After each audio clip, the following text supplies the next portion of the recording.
Hello, everyone. Welcome to the show. Your easy guide to English words you need to know. Let's go exploring far and near. Welcome back, everyone. It is so great to have you with us again. Yeah, thanks for joining us. You are listening to the fourth deep dive in our East Coast National Park series, and we're just really thrilled you're here to join the conversation today. We really are. And, if you've been following along on this journey with us, we've already explored some truly incredible places together. Yeah, we have. We started up north. We looked at the rocky, beautiful coasts of Acadia. Then we headed way down south to the bright blue waters of Biscayne. Right. And just recently, we walked through the tall, dark, mysterious trees of Congaree. But today, we're going somewhere entirely different. Today, our deep dive takes us to Dry Tortugas National Park. Down in Florida. Exactly, down in Florida. And our mission for this trip is really twofold. We've been looking through all the official Park Service guides and some really fascinating historical records for our sources today. There's so much good stuff in those records. There really is. So first, we're going to use those sources to uncover the amazing history and the wild nature of this park. Yeah, the stories are just wild. They are. But second, because actually getting to this park is quite an adventure, I'm going to share some practical travel English. I want to help you with the logistics to plan your own trip. I love that. And I cannot wait to get into the history side of things. We're talking about a massive, giant fortress that is quite literally sinking into the ocean. Sinking right into the water. Yeah, plus a famous shipwreck and a very notorious prisoner from the American Civil War. There's just so much incredible history hiding out there in the water. And when we say in the water, we really mean it. We really do. To give you an idea of where we're heading today, Dry Tortugas is located about 70 miles west of Key West, Florida. Which is already pretty far down there. Right. Key West is already at the very bottom edge of Florida. It's at the end of this long highway of islands. But this park is another 70 miles out into the open ocean beyond that. It's way out there. In fact, the park is more than 99% water. It only has 7 tiny islands. Exactly. When you look at a map, it just looks like a few specks of sand in this massive blue sea. Just tiny dots. Yeah. And because it's so far out there, you will often hear people describe the park as remote. Oh, that is a great word for our listeners to know for travel. Let's do a quick contextual classroom here. Let's do it. When a place is remote, it means it is incredibly isolated. It's far away from any cities, and usually it's pretty difficult to reach. You definitely cannot just drive your car to Dry Tortugas. No, you can't. The highway ends long before you get there. So because it's so remote, you really only have 2 practical choices to get to the park. Right. You can take a ferry boat or you can take a seaplane. Let's talk about the ferry first. Good idea, because that is what most visitors do. The main ferry is called the Yankee Freedom. If you take the Yankee Freedom, it takes about 2.5 hours each way. Wow. 2.5 hours. Yeah. So, you're looking at 5 hours of your day just spent sitting on the boat. That is a pretty long journey over open water. But I imagine the experience itself is part of the fun, right? Oh, absolutely. What is the practical side of taking the ferry? Like, what does it cost? Well, it costs around $215 for an adult ticket. That sounds like a lot. I know it sounds like a lot. But when you look at the logistics, it actually includes quite a bit. That ticket covers your $15 entrance fee to the national park. Okay, that's good. Plus, they give you breakfast, they give you lunch, and they provide all the snorkeling equipment you need. Oh, wow. So you don't have to bring your own gear. Exactly. So if you want a full-day trip and you enjoy being out on the water, it is actually a fantastic option. It really sounds like an all-inclusive kind of day. Yeah. But what if you don't want to spend 5 hours on a boat? What about that seaplane? The seaplane is a totally different experience. A seaplane is simply an airplane that is specially built to take off and land directly on the water. That sounds amazing. It is. And the biggest advantage here is time. The flight only takes 40 minutes each way. 40 minutes? That's so much faster. You save hours of travel time. And now it does cost quite a bit more money than the ferry, but the view is unbelievable. Yeah. You fly very low over the clear blue ocean. I bet that's beautiful. It's incredibly scenic, meaning the visual beauty is just stunning. You can actually look down from the plane through the water and see sharks, sea turtles, and even shipwrecks. That sounds like a once-in-a-lifetime kind of view. It really is. But listen, Whether you choose the relaxing ferry or the fast seaplane, there is one crucial piece of travel advice you need to remember. What's that? You must book early. Ah, yes. When you are planning a trip to a remote place like this, booking early does not mean buying your ticket the week before. Right. Because the park is so isolated and transportation is so limited, both the ferry and the seaplane sell out months in advance. Months. Months. You can't just show up in Key West on a Tuesday and expect to buy a ticket for Wednesday. You really need to plan this part of your trip half a year ahead of time. That is a really great practical tip. I mean, the worst thing would be traveling all the way down to Florida and realizing you can't actually get to the park. It would be heartbreaking. It really would. Yeah. But let's imagine you've booked your ticket, you've made that 70-mile journey across the ocean, and you finally arrive. Okay, I'm picturing it. As you approach the islands, the first thing you notice is not the beaches. It's not the palm trees. It is a colossal, imposing brick building sticking right out of the sea. Yes, I've seen pictures. It almost looks completely out of place. You are in the middle of this beautiful natural ocean, and suddenly there's this massive military fortress. Exactly. And let's do a quick contextual classroom for that word. A fortress is a very strong, very large building used by the military for protection. Right. And this specific fortress is called Fort Jefferson. It sits right on one of the main islands called Garden Key. The United States military started building this absolute giant back in 1846. 1846. Yeah. The goal was to protect the important shipping routes that went through the Gulf of Mexico. The idea was, if you control those waters, you controlled the trade. I was actually reading about the construction in our sources, and the numbers are just staggering. They really are. They designed this place to hold 1,500 soldiers. And to build it, they used 16 million bricks. 16 million. Just think about the logistics of that for a second. It is 1846. There are no modern cargo ships. They had to transport 16 million heavy bricks on wooden sailing ships across the ocean to a tiny island made of sand. It is an unbelievable engineering project. But here's the crazy twist to the story of Fort Jefferson. Ooh, what's the twist? Despite all those millions of bricks and all those years of hard work, the fortress was never actually finished. Wait, really? How does that even happen? You ship 16 million bricks into the ocean and then you just start. You just stop. And it all comes down to the rapid pace of technology. While they were still building the fort, the weapons of war completely changed. Oh, okay. Specifically, the military invented new rifled cannons. Older cannons just shot round metal balls, and those round balls would just bounce off thick brick walls. So the bricks were safe. Right. But a rifled cannon spins the cannonball. That makes it fly faster, straighter, and hit with devastating power. Suddenly, these new cannons could easily smash right through brick walls. Oh, no. Almost overnight, Fort Jefferson became completely obsolete. Technology moved forward, and the military just didn't need a brick fortress anymore. That is incredible. So they built this architectural wonder, and it was useless for war before the paint even dried. Pretty much. But today, from what I read, it isn't enemy cannons that are destroying the fort. It is actually the environment itself, right? Exactly. Science and nature are causing some major structural issues. First of all, think about the weight of 16 million bricks. It's so heavy. Sitting on a tiny island made of loose sand and coral. It's incredibly heavy. Yeah. Because of that massive weight, the entire fort is slowly sinking into the ground. Sinking. Yeah. In some places, it has settled or sunk down by up to 24 inches. 2 feet. Just sinking straight down into the island. Yes. But believe it or not, that's not even the biggest problem. What could be worse than sinking? To make those brick walls extra strong, Yeah. the builders put heavy iron supports inside the walls. Okay. But remember, the fort is surrounded by wet, salty ocean air. Over the years, that salt water has soaked into the bricks, and the iron inside is rusting. Oh, I see. And here is the basic science of rust. When iron oxidizes, or rusts, it actually expands. It gets physically bigger. Oh, I see where this is going. If the iron is trapped inside the brick and it gets bigger... It acts like a slow-motion explosion. The expanding, rusting iron is literally pushing the 16 million bricks apart from the inside out. That is wild. The walls are cracking and crumbling. Add to that the damage from recent powerful storms like Hurricane Irma and Hurricane Ian.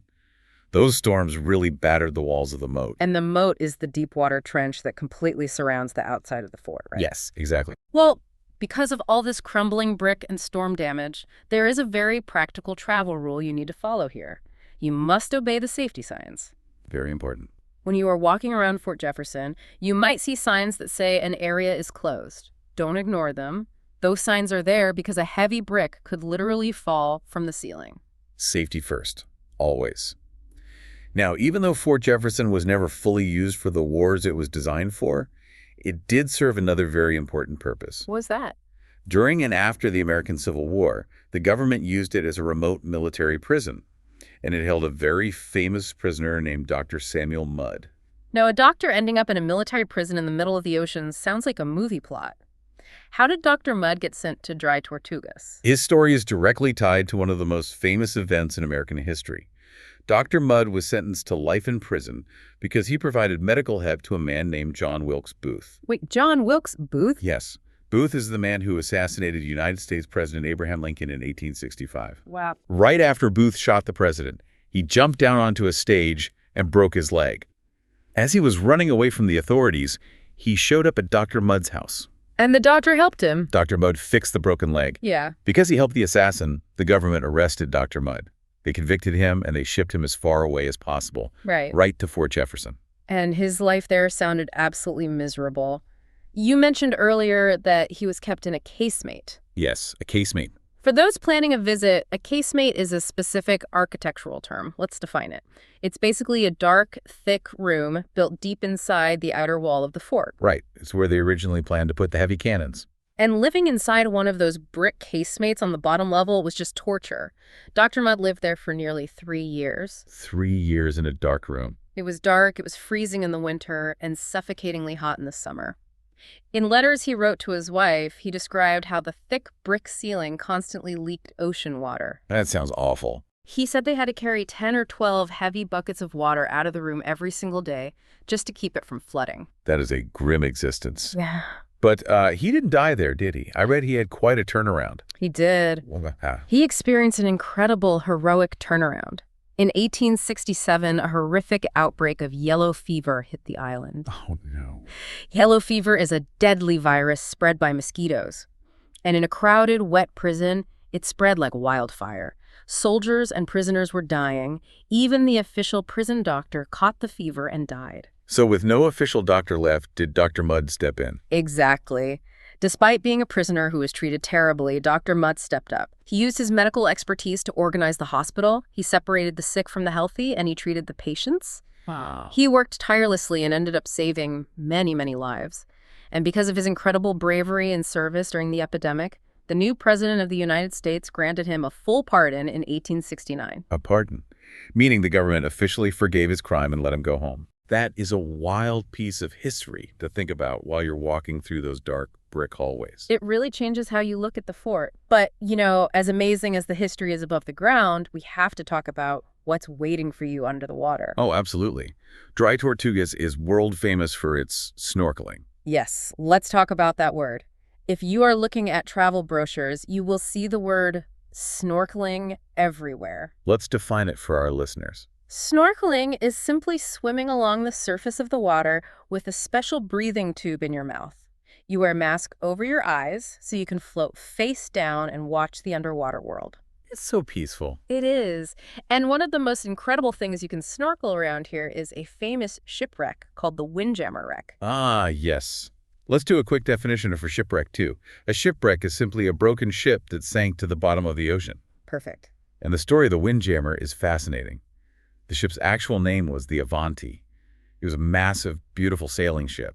But it wasn't made of wood. It had an iron hull. An iron hull, meaning the entire bottom of the ship was made of thick metal. Exactly. It was built in the late 1800s. This is right at the very end of the age of sail, just before steam-powered engine ships completely took over the oceans. So what happened to it? How did a huge iron ship end up at the bottom of a national park? Well, in 1907, the Avanti was sailing through the Gulf when it was caught in a brutal winter storm. Oh, the storms are rough. Very rough. The winds were incredibly violent, and they drove the massive ship straight into a shallow, sharp coral reef called Loggerhead Reef.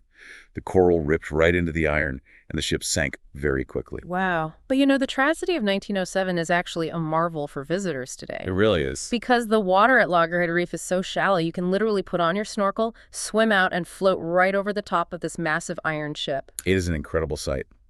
Over the last century, the ocean has completely claimed the Avanti. The broken iron metal is now totally covered in bright, colorful, living coral. Nature taking over. Exactly. It has transformed from a man-made machine into a thriving natural reef. Thousands of fish now use the shipwreck as their home. And speaking of the fish, the wildlife in this park is just stunning. It really is. Let's go way back in history for a second.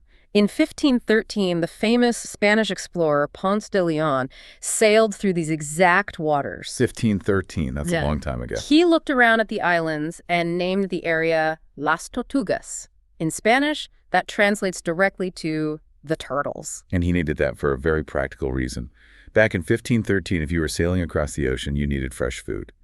The waters here were absolutely swarming with sea turtles. Right. The sailors used them to survive their long journeys. And the amazing thing is, if you snorkel there today, you can still see sea turtles gliding through the clear water. It's so special. You will see turtles, and you'll see some incredibly colorful fish, like the parrotfish. They look like they're painted in bright neon colors. They're beautiful. But there's also something a lot bigger hiding in those reefs. Oh, you're talking about the Goliath groupers? Yes. If you don't know what a Goliath grouper is, the name Goliath should give you a hint. These are massive, incredibly heavy fish. Huge fish. They can grow to be larger than a full-grown human. Sometimes they weigh up to 800 pounds. Imagine snorkeling quietly, looking at some small coral, and suddenly a fish the size of a small car swims past you. It's terrifying but magnificent. Yeah. And if we're talking about surprising wildlife, we have to mention the resident of the fort's moat. Oh, right. There is actually a solitary, endangered American crocodile that lives in the moat waters surrounding Fort Jefferson. It's just wild to think about. This crocodile swam 70 miles across the open ocean and just decided that the moat of a 19th century military fortress was the perfect place to live. Just moved right in. It's very rare to spot, but it's out there. The wildlife in the park is so abundant, and the Park Service works very hard to protect it, which, brings up an important point about moving around the islands. Yes, let's talk about travel alerts and rules. If you visit dry Tortugas, you will probably want to explore. But you might find that certain areas, like a large section of an island called Bush Key, are completely closed to visitors. You are not allowed to walk there. And that is not to protect crumbling bricks, that is to protect the birds. Right. Bush Key is a vital nesting ground for a very special large bird called the magnificent frigate bird. Such a great name. They need absolute peace and quiet to build their nests and raise their chicks. If humans walk too close, it stresses the birds out and they might abandon their nests. Exactly. And it's not just the frigate birds. During certain times of the year, roughly 100,000 birds called sooty terns descend on Bush Key to lay their eggs. 100,000 birds. On one tiny sand island. It is a wildlife spectacle, but it means we humans have to respect the boundaries and stay away. Respecting the rules is a huge part of visiting any national park. But it's especially important in a place as delicate and remote as dry Tortugas. Which brings us to the logistical rules for visitors who want to stay overnight or catch some fish. Let's start with staying overnight. Okay. If you are looking at the park's website, you will see they offer primitive camping. Let's define that for everyone. If you are not familiar with that term, primitive camping means you are entirely on your own. There are no grocery stores, no restaurants, no electricity, and no running water. No sinks, no showers. Nothing.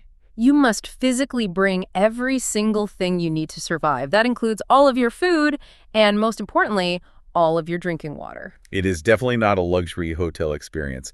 But despite the hard work, camping at dry Tortugas is incredibly popular. It is. Why go through all that effort? Because the payoff is unmatched. Camping is only allowed on Garden Key, right next to the massive fort. And it costs just $15 a night. That's a great price. And because you are 70 miles away from the nearest city, there is absolutely zero light pollution. When the sun goes down, it is one of the best places on planet Earth to look up and see the stars. That sounds breathtaking. But you mentioned earlier that booking the ferry is tough. Yeah. I imagine it's even tougher if you want to camp. Oh, it is extremely strict. The ferry, the Yankee Freedom, only allows 10 campers to ride the boat each day. Just 10 people. Just 10. That's why you have to book those camping tickets many months in advance. And on the morning of your trip, the rules are rigid. What do you mean? If you are camping, you must arrive at the ferry dock in Key West with all your gear by 6:00 a.m. sharp. If you are late, they will not wait for you. They will leave you and your tent on the dock. Wow.